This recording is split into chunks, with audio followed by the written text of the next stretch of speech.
You put Iran in a different category.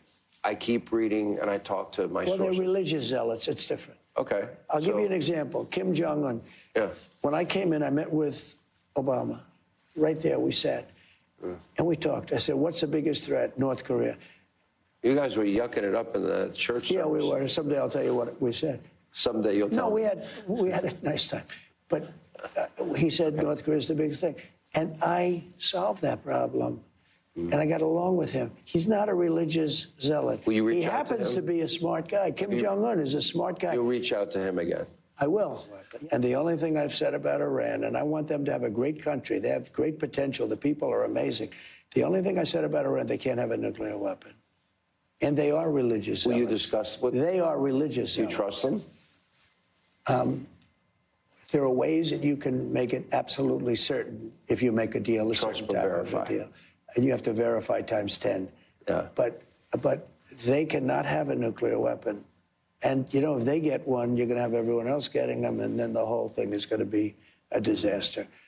That was President Trump on Sean Hannity night before last, talking about the Iran situation and actually a whole host of things. And we're going to discuss a number of those that he talked about there, because a lot of them have a lot of relevance to things that are important to us here at the Daniel Deep Dive Army, one of which you are. You're now officially a member of the Daniel Deep Dive Army. Don't know if you knew that. Just thought I'd throw that in there.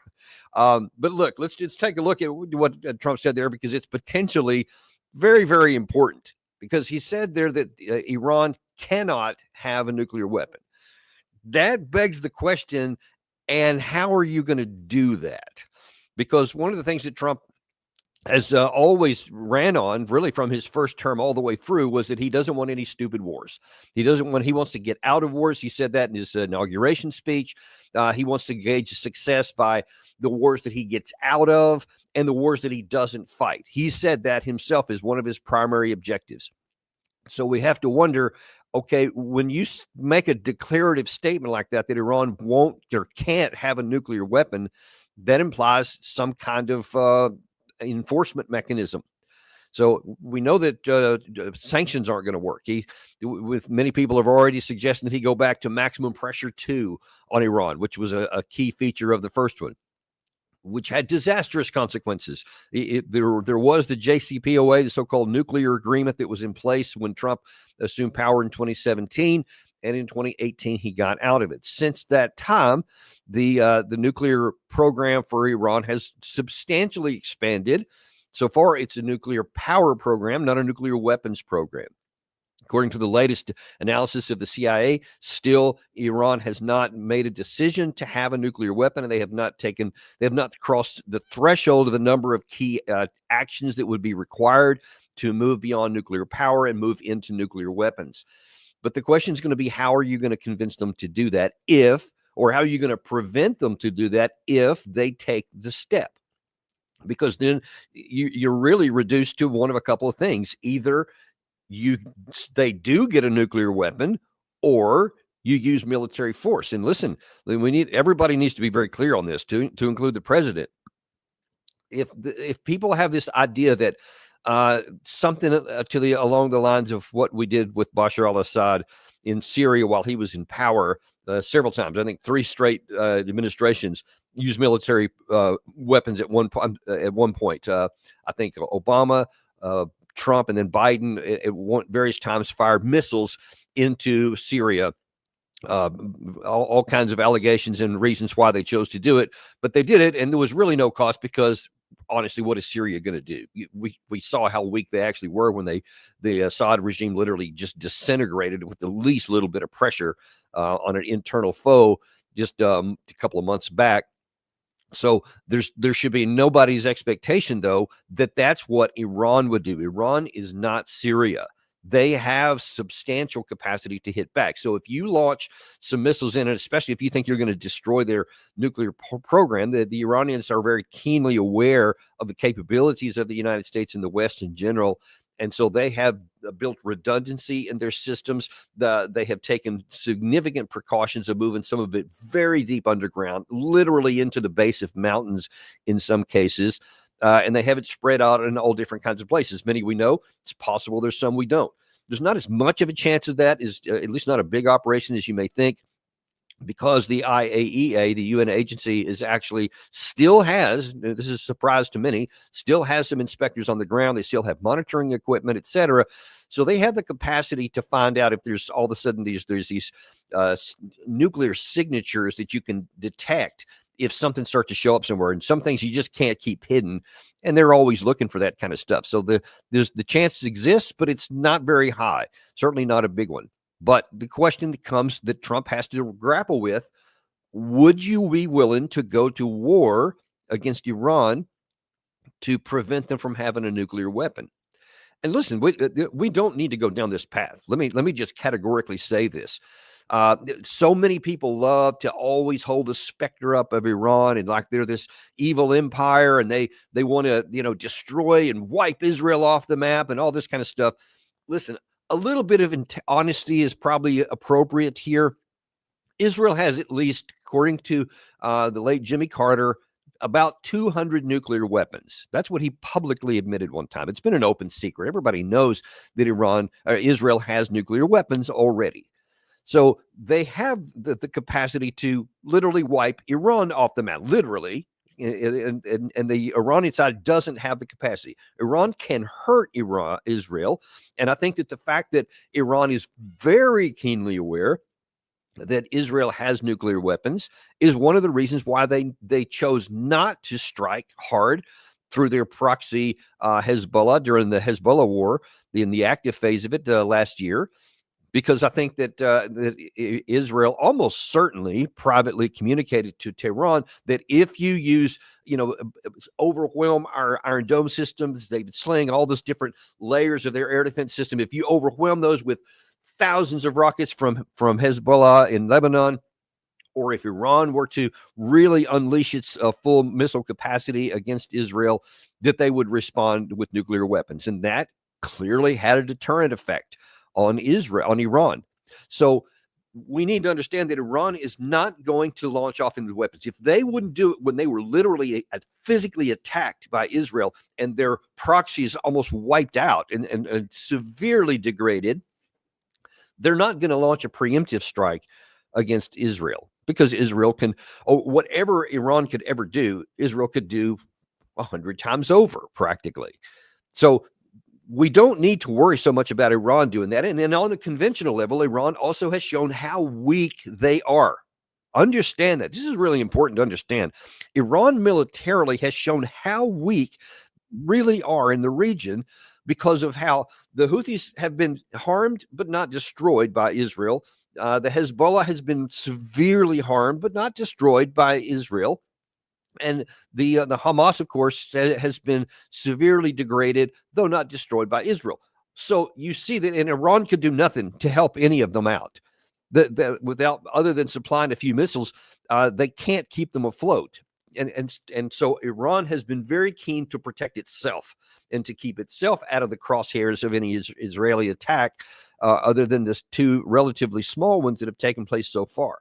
They are deterred, and that's all you have to do. That's what's important to understand. America doesn't need to go in and take care of Iran, so to speak, because the region can do it.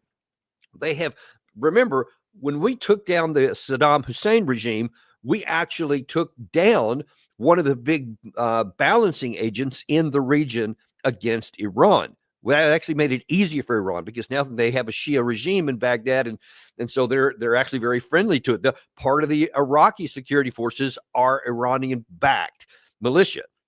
So yeah, thanks, George Bush. Well done on that. That actually helped out Iran, but all it did was just make it slightly less bad. But they're still balanced out even by other Arab regimes in the region, and obviously more than balanced, but overpowered by Israel. Ergo, we don't need to worry about that. The regional balance of power and balance of powers between the various countries there can take care of that issue. So America doesn't need to lead anything about keeping anything about nuclear weapons or whatever. The region can handle it. This is something we need. We need to take a bit of an appetite suppressant so that we don't get ourselves even more overextended and keeping our forces locked into places where they're not needed for our national security And they're not needed because this is what everybody always says on this side, Israel security.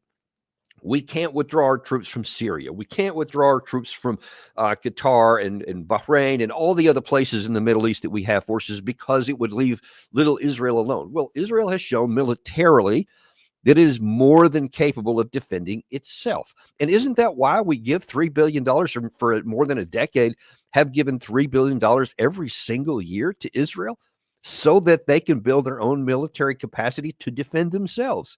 That's the whole purpose of it. Otherwise, why are we spending that much money? Imagine how dumb this would be for us to say, we're going to give Israel $3 billion every year to help them defend themselves. But if they ever get into trouble, we're going to defend them. And as we did in the last administration here, where we physically used American fleets of aircraft carriers and air power and everything else to help defend against stuff from Iran. Well, listen, then why are we giving them $3 billion? If we're going to do this anyway, then why spend any money? Just let Israel have its own national defense, however it pays for it, like every nation on the planet. And then we'll, send our aircraft carriers there if they ever get into trouble. I'm not for that. Let me just be plain. But my point being, don't do both. Don't say, here's $3 billion and we're going to take care of your security force, because they don't need it. Israel is a friend of the United States and should be. And let me categorically say that, because I don't want to, have these crazy people come across and saying, oh, well, he's against Israel. No, I'm just for a balanced America first foreign policy. One of the things that Trump has led with, and I hope he actually governs with all the way through, America first. And America first doesn't mean no friends anywhere. We have plenty of friends and allies all over the planet. Israel's one in the Middle East. We have others in the Middle East. We have Europe. We have Asia. Of course, we got friends all over the place. But still, your foreign policy, which apparently is a actual order signed by the president, to have America first in all of its dealings with all these different countries. That's how it should be. By the way, it's a little odd in a certain sense that you have to designate that and write it out, because every country is supposed to, by default, do that, to put the needs and interest of its citizens first. Israel puts the needs of its citizens first, as it should. Qatar does, Saudi Arabia does, Kuwait does, all these different countries do. France does. Well, sometimes, but that's how it's supposed to be, that people look at their own needs first, and then they help others where it makes sense to them, where it's actually mutually beneficial. So that's cool. Let's keep doing that.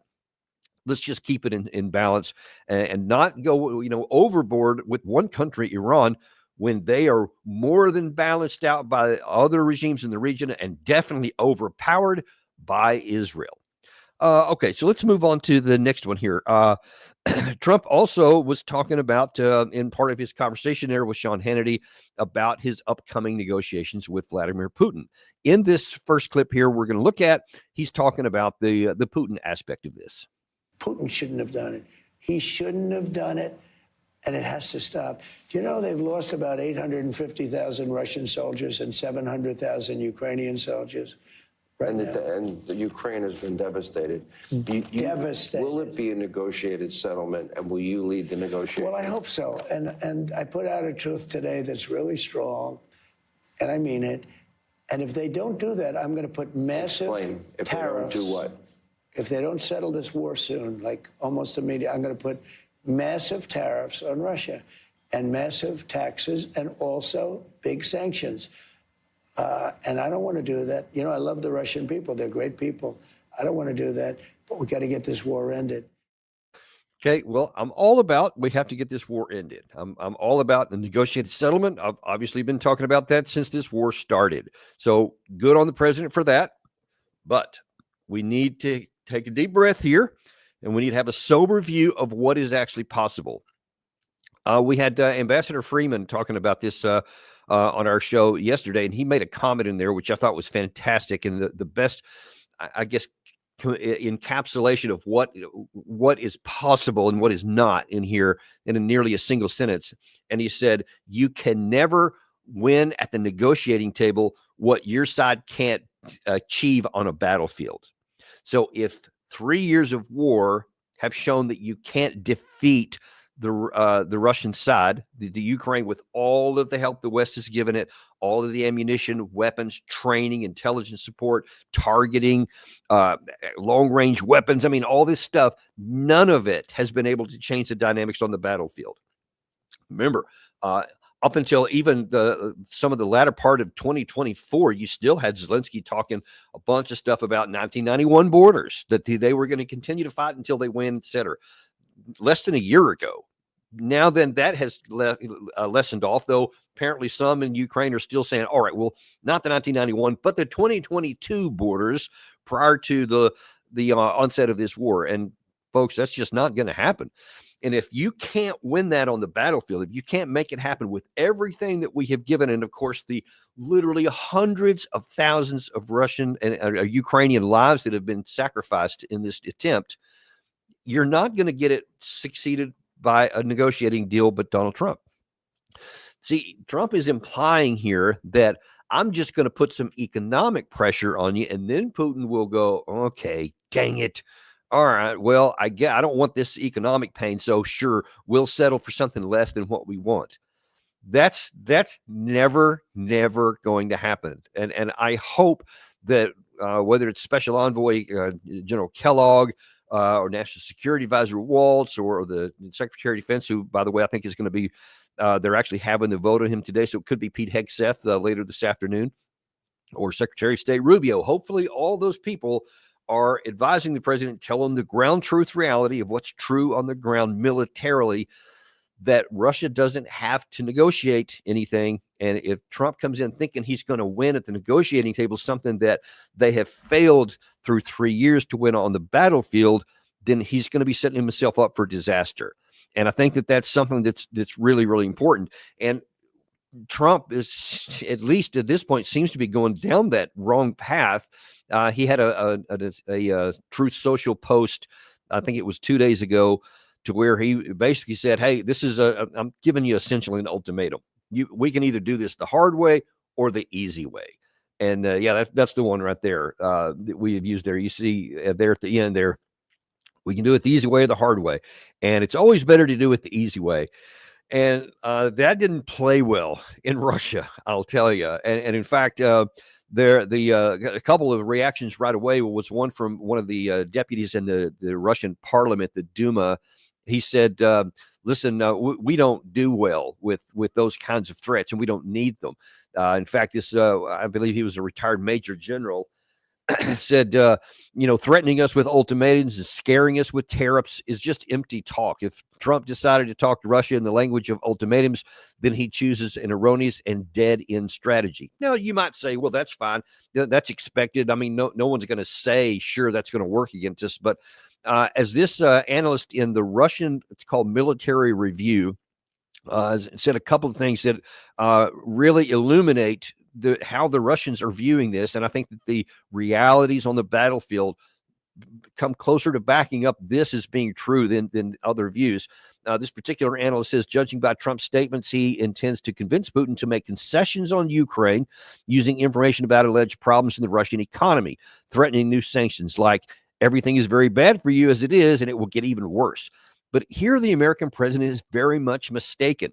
Since the Russian economy is doing well, especially against the background of the economies of the Western European Union, it will not work to put pressure on Putin in this direction. And you've seen Larry Johnson on our show many times has talked about this, who he was there less than, I think, 5 or 6 months ago. We actually had him on live from this conference, this economic conference that he was attending in Russia on that. And he's sitting there saying, hey, listen, I see a very modern country here with a thriving economy. You may recall Tucker Carlson, and I want to say it was February of last year when he interviewed Vladimir Putin, and again was going throughout Russia and just showing what it's like in different places, grocery stores, shopping malls, whatever. And he said he sees no evidence of a struggling economy. So if you want to threaten somebody with sanctions and you want it to bite, then you have to have evidence that the economy is like teetering. It's on the brink or something, so that a little bit more pressure could cause it to collapse, and that would frighten the other side, saying, well, the cost of our economic collapse would be higher than whatever they're asking for on the battlefield. So we might have to concede something. That would have to exist for economic pressure to have any effect.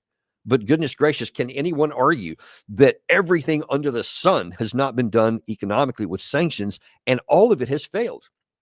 A lot of people don't recognize it, but Trump himself, when he was president in his first term, had huge numbers of sanctions on Russia. Russia's very much aware of it. Not many in the West are anymore. And it had very limited effect, and it had very limited economic effect on Russia, but no policy effect whatsoever. It didn't cause them to do anything that they didn't want to do. And then, of course, once the war started, the Biden administration, and all the European Union combined just have heaved these, historic sanctions on Russia, which have more backfired on the Western European economies than on the Russian.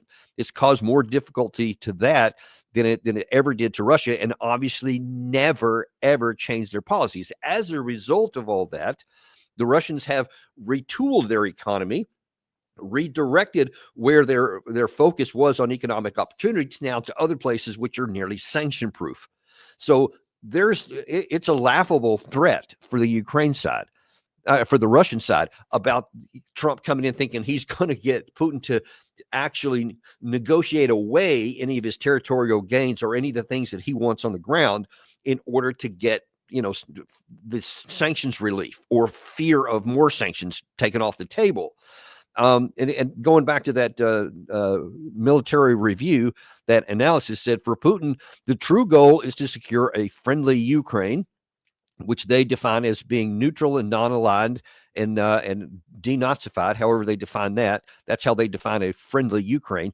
And Putin believes that his goal can be achieved sooner or later, regardless of U.S. policy. Peace for Putin is just a means to achieve this goal faster and cheaper. A peace agreement on Russian terms would save significant resources, but without such an agreement, Putin is willing to fight for as long as it takes to achieve his end. That is one of the things that we've been saying, we've observed just from the outside. And now here, Russian analysts on Russian military review channel, where a lot of military stuff is discussed openly, they are saying the same thing. They see on the battlefield that they can win the war according to their definition, which means all of the four oblasts, Zaporizhia, Kherson, Luhansk, and Donetsk, all of them, by force of arms. Or it makes sense. That's why Putin keeps saying he's willing to talk. He is, because it would be better for him to be able to accomplish his territorial ambitions and his security ambitions with this buffer state, this non-NATO, non-nuclear, non-aligned rump state of Ukraine. That's better for him to have on his border than to be right next to Ukraine, i.e., he doesn't even want to conquer all of Ukraine, because that would still give him the same dilemma. Now he would have this, quote, new border on the border with NATO. So that's not what he wants. And of course, it would just be a disaster of epic proportions, and a headache indefinitely for the Russian side if they had to try and pacify and keep safe the western part of Ukraine, because they would never, the Ukrainians, I don't think for generations, would never be pacified. I think they would be doing partisan activity the whole time and just, killing Russians left and right. And it would just be an ugly, ugly affair. There was a lot of experience with that in the Second World War during the period of time when, during the Soviet period, there was a lot of difficulties right there, especially in the early part. Putin knows well that history and has no intention of repeating that. But he's definitely also knows about the demographics in especially the western and central parts of Ukraine, and very much does want to have those Russian-speaking and ethnic Russians inside of the Russian Federation. He can take it if he desires to do so. If Trump thinks that he's going to negotiate that away and have something better where Ukraine has more of the territory than it does right now, or that he'll even avoid a freezing of the line where it's at right now, which apparently is one of the things that General Kellogg wants to do, that's not going to happen, folks, because the Russians don't have to. So again, it's really important for Trump to understand, if you want a good negotiated settlement, it has to, as the Russians have said, reflect the ground truth realities. And now looking at the other side of that equation, the Ukraine side, Trump also was asked about Volodymyr Zelensky. And Zelensky, I will say this, he wants to settle now. He's had enough. He shouldn't have allowed this to happen either. No. You know, if he's no angel, he shouldn't have allowed this war to happen. First of all, he's fighting a much bigger entity, okay? Much bigger. When he was, you know, talking so brave and so. Now, two things happened. They were brave, but we gave them billions of dollars. The United States spent $200 billion more than Europe. Why did we spend more? You know why? Because Biden never asked Europe to spend more. They spent 200. It became a U.S.-Russia proxy war because of Joe. Zelensky was fighting a much bigger entity. He shouldn't have done that because we could have made a deal, and it would have been a deal that would have been, it would have been a nothing deal. I could have made that deal so easily. And Zelensky decided that I want to fight, you know, they have 30,000 army tanks. Russia has 30,000 army tanks. Zelensky had none, practically. You don't fight those. Now, then we started pouring equipment, pouring. And they had the bravery to use the equipment. But in the end, that's a war has to be settled. Yeah, that's an interesting there because I'm pretty certain that no Western leader, and I mean no Western leader, okay, well, with the exception of Orban and Fico from Slovakia, other than those two, none of the major Western leaders, France, Germany, Italy, certainly the UK, definitely the United States, has never said anything remotely similar to that. In fact, what they have done most lavishly at the Washington summit of the NATO last summer, just lavished praise upon Zelensky and said he was this heroic figure. Of course, you remember that everybody called him Winston Churchill in the beginning, Churchill in a T-shirt. You know, everybody tried to make it modern, and he's always just been lavished every time, even to this day with the current Secretary General, Mark Rutte. Every time that he talks about him, it's always in these glowing praises. And now here comes Trump going, okay, this Zelensky dude, he's no angel. He deserves some blame too, because this war should never have started. So that shows you a pretty dramatic shift here. And that also shows you, and I think that it illuminates a little bit how these negotiations may go. Because if Trump viewed Zelensky as an angel or as this heroic figure, he might be willing to put a little bit more price and pay a little bit higher price to continue to try to really get a good deal for the Ukraine side. But when he communicates to you that he's saying this guy's no angel, he should have never fought this war, he should have never gone on, and he could have ended it before. I think he's telling you that, listen, I want this good deal with Russia and with Putin, but if things start going south and it's either make a bad deal or lose, then I think that he's going to say Zelensky's going to be cut loose. So I think Zelensky needs to understand that if he thinks that he's going to still be the poster boy and the golden child, like he has been for most of the West ever since this war started, he should be disabused of that belief right now and should understand that when it comes to negotiations, that all Trump has to do is say, all right, I've agreed with X, Y, and Z with Putin, and you're not going to get any more stuff. Then it's almost not going to matter what happens with the West. And we've shown you here in a couple of days ago, in recent days, that Zelensky was at Davos and made a bunch of speeches, and there are a lot of comments he made about, wanting security guarantees and kind of trying to distance himself from Trump a little bit by saying, hey, we Europeans, we got to stick together. And it's, he's going back to that same old line of reasoning he used early in the war, that we're fighting for you, Europe, and we have to all stick together. So you got to keep giving us stuff. See, the problem is Zelensky himself in his Davos speech admitted the inability of the Western European nations to actually provide such guarantees. He pointed out, he said he had somewhere around 800,000 active troops. And then he pointed out that the highest number of troops in all of the other European armies was France at 200,000. It is hard to get into your mind how small 200,000 is in modern warfare, because that's the sum total of their active force. That's not 200,000 fighting men, that's just 200,000, because in any kind of an army, you have to have logistics, you have to have institutional people, like schools have to be manned, your training centers, lots of logistics, etc. And then a relatively small number of actual fighters, mechanics, those kinds of things. When I haven't seen the numbers, but just knowing how the U.S. Army is filled, I bet you'd be lucky if you had 40,000 actual fighting men in France. No kidding, because all the rest of this is support and support functions and institutional functions. And so France is not going to get into a war with Russia, because the Russians have a majority, especially of the number of forces inside of Ukraine, which, according to the Ukrainian intelligence services late last year, was somewhere around 700,000. 700,000 Russian troops. And those are war fighters for the most part. The Russians also have, just understand, they got about 1.5 million total in their army, active duty. So that means that there's about 800,000 still in Russia or in these various other places. And they have, border security all around their territory as well. So there's a lot of them are spread out, but, a lot of their logistics and their supply, their institutional support, all those other kinds of things, those are mainly in that 800,000 that's over there. So the majority of the fighters are in Russia. Even then, they still have some, support and supply and logistics, et cetera.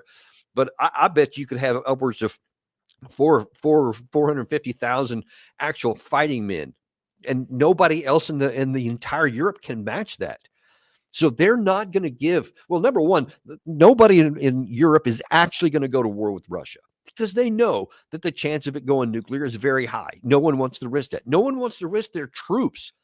And this really bizarre thing that we also showed you, I think just yesterday, where Zelensky told an American TV reporter that he wants a large number, more than somewhere between 100 and 200,000 troops as peacekeepers, but he specified that he wants them on the front line and that he wants some of them to be American.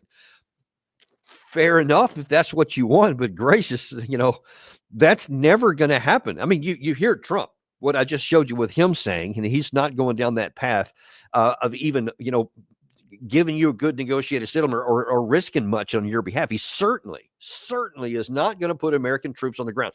That was even a red line for Joe Biden. All the stuff that he did for 3 years, even for him, troops on the ground was a no-go. No troops, other than apparently a handful to fire ATACMS and some others, these long-range weapon systems.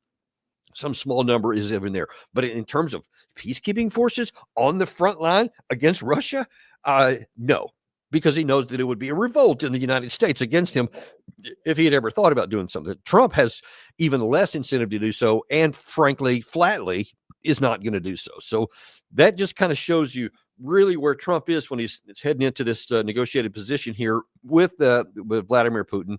And we're still waiting to find out, by the way, when that first meeting is going to take place. It was apparently going to come within days, they said, of his inauguration. Maybe it's happened behind the scenes. I don't know yet, but we have no official commendation nor any plans talked about by either side. So we'll have to wait and see how that's going to go.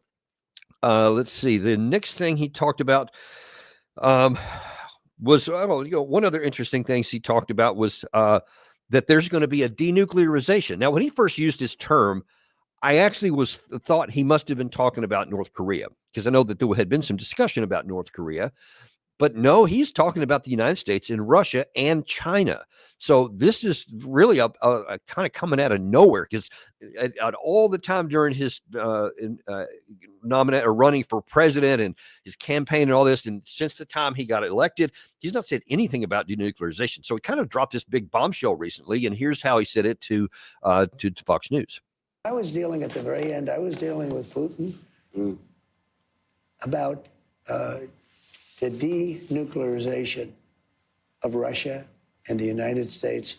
And then we were going to bring China along on that one, because they have much less than we do. China, believe it or not, is much less. They will have an equal amount in 5 years, 6 years. They're trying to get there, unfortunately. But right now they have much less in terms of nuclear.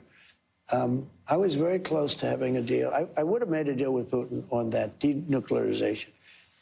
It's very dangerous and very expensive, okay, both. And that would have been great, but we had a bad election that interrupted us, and that's why I'm here now. Okay, just on the surface of it, categorically, I'm all for this. That's anything to lower the threshold for nuclear weapons use is a huge thing for mankind. For mankind, not even just for the United States, definitely for our side too.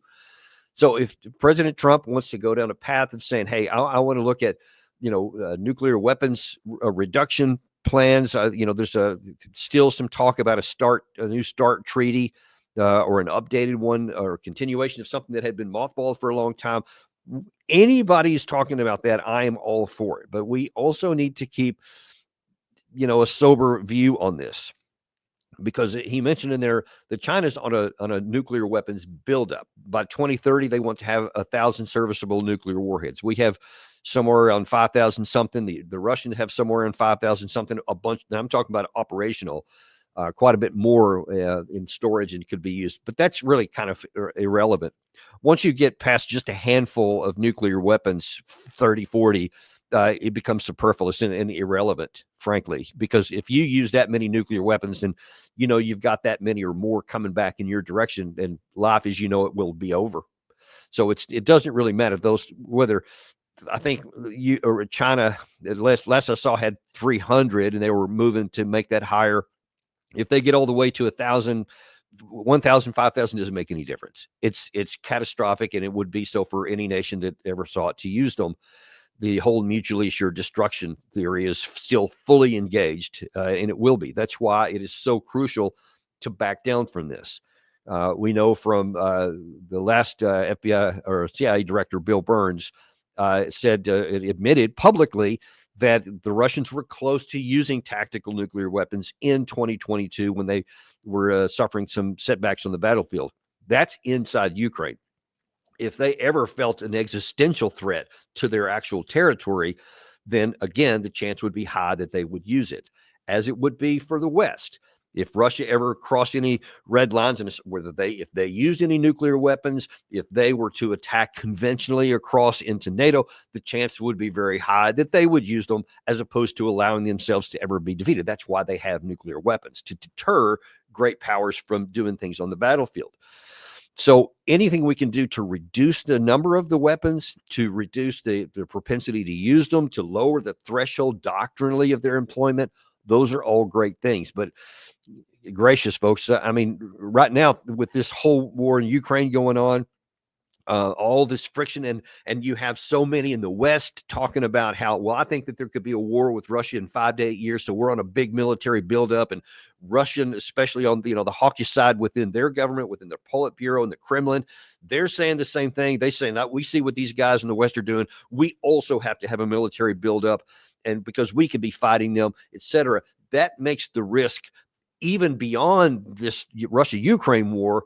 That means the risk is going to continue on of a clash that could all too easily go nuclear.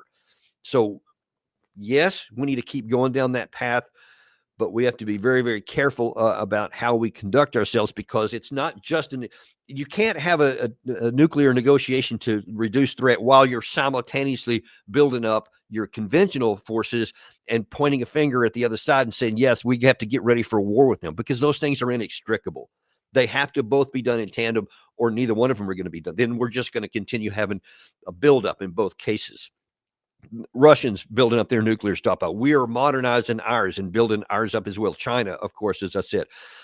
You have to do something to simultaneously lower the threat for their usage and the threat of conflict at all. That's why people have these nuclear weapons, is to prevent a conventional attack on them like during World War II. So if Trump wants to do this, and I certainly hope that he does, I hope this is not just, some kind of thing to say, or, just a crazy thing to throw out there, a trial balloon. I hope he really means it, but it has to be, and everybody needs to understand this, it has to be concurrent with conventional forces as well. And everybody benefits if we go down this path. Let me just again categorically say this. We do need to do this. There does not need to be conflict among any of these parties. No one would benefit from it. No, neither Russia nor Ukraine has benefited from this war here for 3 years. And even if there's a negotiated settlement pretty soon, or Russia ends up winning, it will have cost Russia a great deal. There will be a generation or more of hatred. There's a much higher fear of Russia, especially in the Eastern European states. So there's going to be a cost to this that's going to go well beyond when this is over. So we need to make sure that that serves as a lesson to what we need to do now. Let's build, I hate to even use it because it has such negative connotations. I don't want to build a peacenik kind of thing, because that's usually mocked by people, especially those who benefit from money, from weapons and sales and all this kind of stuff. They have a motivation to keep that fear going because it generates a lot of cash. We actually have a show this afternoon where we're going to talk about that a little bit more in detail with Colonel Jacques Beau. That's coming up later this afternoon at 2 p.m., I believe.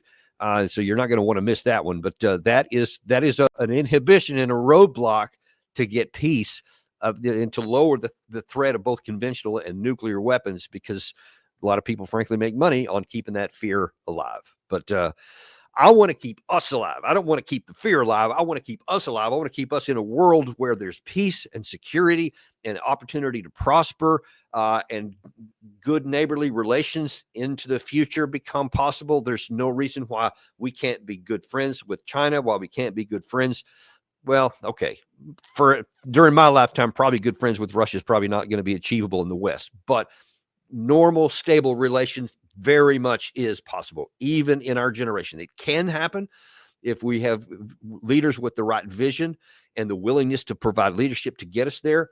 We can have stable, efficient, and effective relations that keeps us safe, keeps them, and they have to feel safe too, because if the other side doesn't feel safe, then they're going to keep taking actions, and you have this security dilemma where each side sees the other and they keep ramping things up. Both sides have to have some reasonable projection that they're going to have security from their neighbors. And then all kinds of good things are possible. You can do trade, you can do economic, you can do cultural, you can do arts, sports. Everything becomes possible in that, which is great for everybody. Everybody wins in this scenario. You go down the other path, potentially everybody could lose. Let's don't do that. Thanks very much for being with us today. We always appreciate you. Like I said a second ago, we have Colonel Jacques Beau at 2 o'clock today. How to make more money in the Ukraine-Russia war. Obviously, this is a satire and something that we are mocking because it's pathetic, but there's a lot of people who are actively lobbying for just that outcome here. We're going to talk about that today, and maybe Colonel Beau can tell us some ways to bypass that and get around these warmongers. Anyway, look forward to seeing you at 2 o'clock this afternoon on Daniel Davis Deep Dive.